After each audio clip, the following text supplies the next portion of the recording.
I just need to check my balance. My voice was calm, too calm for a 12-year-old. The entire VIP banking floor went dead silent. Millionaires in $5,000 suits stared at me like I'd walked onto the wrong planet. Some smirked, some whispered, some already had their phones out laughing. A guy wearing a Rolex laughed loud enough for everyone to hear. Who let this kid in here? Where's her mom? I didn't blink. I slid my ID and a clear plastic folder across the marble counter. Sir, please, I just need to check my balance. My name is Madison Monroe, and today I'm telling you about the day that changed my entire life forever. I'm from Santa Rosa, California. This is a true story, and it all started with a promise I made to the one person who always believed in me, my grandpa. The branch manager, Mr. Carter, looked at me like I was a glitch in his perfect day. Sweetie, this is the private wealth floor. Kids' savings accounts are downstairs. The whole room burst out laughing. A woman dripping in diamonds whispered to her husband, "Start recording. This is going viral." A security guard started walking toward me. I didn't move. I just pushed the folder a little closer. Inside were Grandpa's sealed account papers, my birth certificate, and the legal letter he signed 1 week before he died. When I said the word died, the laughter stopped for half a second, but the arrogance came right back. "Fine," Mr. Carter said, rolling his eyes. "Let's see how many lollipops your grandpa saved up." He typed the account number. His finger froze. He typed again, faster, then faster. His face went white. People leaned in. "What is it?" someone whispered. Mr. Carter looked panicked. "Get in here now." He grabbed the files and basically ran into the back room. I stood there alone, clutching that folder to my chest, remembering every single word Grandpa ever told me. The door opened. The bank president, an older man with kind but serious eyes, sat behind the desk. "Madison, this account was court-sealed for 10 years. It's part of your grandfather's private international holdings," Mr. Carter whispered. "This isn't a normal account." My heart was pounding so hard I could hear it. They placed 3 things in front of me: a legal document, a solid gold key, and a handwritten letter in Grandpa's handwriting. I opened it with shaking hands. "My sweetest girl, if you're reading this, I'm gone. Never measure yourself by money. If you ever have too much, make sure your heart grows even bigger." Tears filled my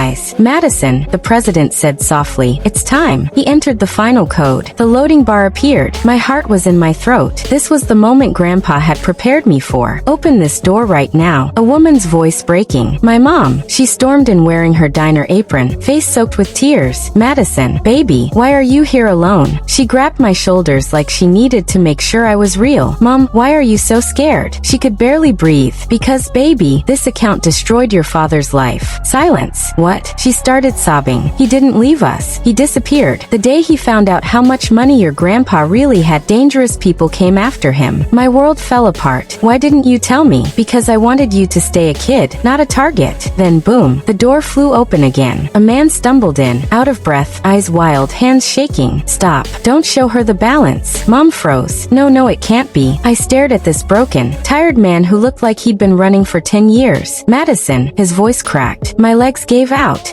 How do you know my name?" Tears poured down his face. "Because I'm your dad." The room stopped spinning. Mom covered her mouth. I couldn't breathe. "Daddy." He stepped closer. "Baby girl, you don't understand what's attached to that money. If you see, your life will never be normal again." I looked at the gold key, Grandpa's letter, the loading screen, my crying mom, and the father I thought I'd buried 10 years ago. And in that moment I understood. This was never about money. This was about truth and family, the one I thought was gone forever. The loading bar hit 100%. $2,847,919,503.11. 11 zeros. The kind of money that buys countries, that starts wars or ends them. Dad dropped his head. "Madison, that money isn't even Grandpa's. It's a secret trust from the 1940s. He was the last trustee. Now it's you." Mom hugged me like I was about to vanish again, but I gently pushed her back. I looked at Mr. Carter, at the president, at my dad, and then I did the last thing anyone expected a 12-year-old to do. I picked up the gold key, read Grandpa's letter one more time, and closed the screen. Yes, I shut it off. "No," I said, and my voice echoed through the whole room. "I'm not taking it." Everyone froze. Grandpa said if I ever had too much, my heart had to be bigger. I promised him I'd check the balance. I checked it. Promise kept. I placed the key in the president's hand. Give it back to the trust. Build schools.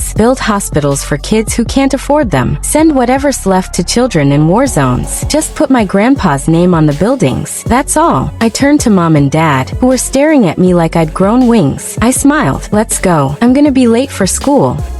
We're all having breakfast together, like we used to. Mom pulled me into the tightest hug of my life. Dad put his hand on my head, crying like a baby. We walked out, the three of us. The entire VIP floor stood silent. No one was laughing now. No one was recording. They were all watching a 12-year-old girl walk away from almost $3 billion just to keep her family. Sunlight hit my face as we stepped outside. I smiled, remembering Grandpa's last words to me. Real wealth is what you give away and still have everything left. And right then, I had everything. Mom's hand in mine, Dad's arm around my shoulder, and Grandpa's faith living inside me. That was my inheritance. Not in a bank, in my heart. Money doesn't show who you are. It shows who's still standing next to you when it's all on the table. The greatest inheritance isn't in accounts. It's in the love you leave behind and the love you choose to keep. If this story touched your heart, hit that like button, drop a blue heart in the comments, and subscribe. Your support keeps real stories alive.